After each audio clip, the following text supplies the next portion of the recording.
Today I want to talk about being profitable with your lawn care service. A lot of you out there just getting started, or some of you that have been doing this business for a while, you may not be seeing the numbers that you want to see. And there's probably a couple of different reasons for that. It's a simple mathematical equation. Income minus expenses equals profit. And there's varied degrees of this business. People who are just getting started, people who do it part-time, people who do it full-time, and you got to figure out what you need to get to become profitable. For me, every piece of equipment that I purchased, I bought it outright and planned on making a purchase, and I really looked for the best deals.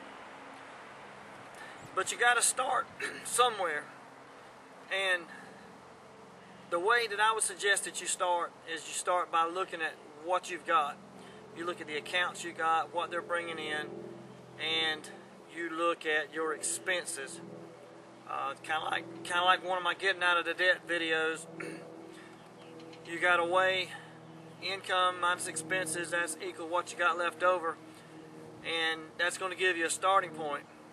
A lot of lawn mowing guys spend money like crazy when the money's coming in.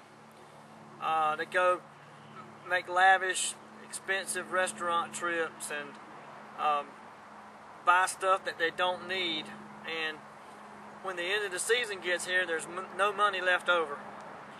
Now, I'm on the other end of the spectrum. The way that I measure my business is I measure how much I've got at the end of the season. You may do 3 times as much business as me. I don't really care how much business you've got or how much you do. I'm looking at what I've got left over when the season comes to an end. I'm looking at the bottom line. So, and I've had years where I put more in the bank than most people make on their regular salary at their job. So that's the way, that's where I'm coming from. So you guys, you got to take a look at what's your bread and butter and how to make things roll. If, for example, if you've got an account that pays $50, let's just say the average loan for your area pays around $50 a cut. You're going to get about 6 months around my area, which is in North Carolina. You're going to get about 6 months of cutting out of it. You're going to be able to figure in about 14 cuts for the season. And that's not including any add-ons, any pine straw, any bush cutting, anything extra. So you're more than likely you're going to do maybe a little bit better than that. But if you just figure on 6 months and 12 cuts, which is what I figure on is the very minimum. I figure for the minimum and hope for the maximum. What you're going to do is take 12 times 50, and let's see, that's $600.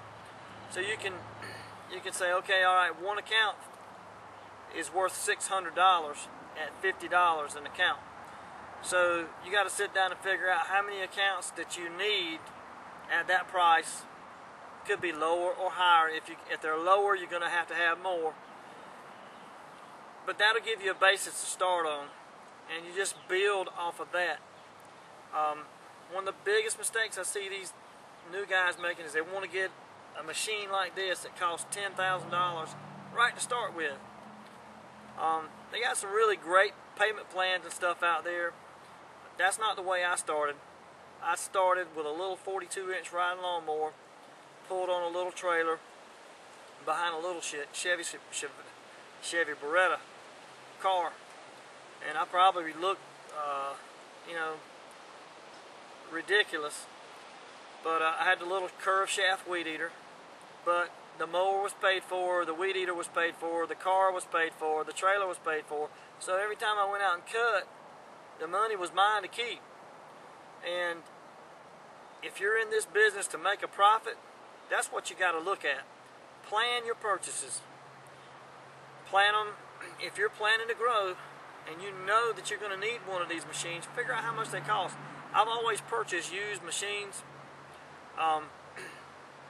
but I find some really fantastic deals out there. So you've got to sit down and weigh out everything. What kind of business you've got, how fast it's growing, how many customers you're adding on, and then how much profit you're able to keep at the end of the year. For me, that's the bottom line, is how much can you keep at the end of the year. I don't want to work the whole year and then have zero left at the end of the year. That's not the name of the game for me.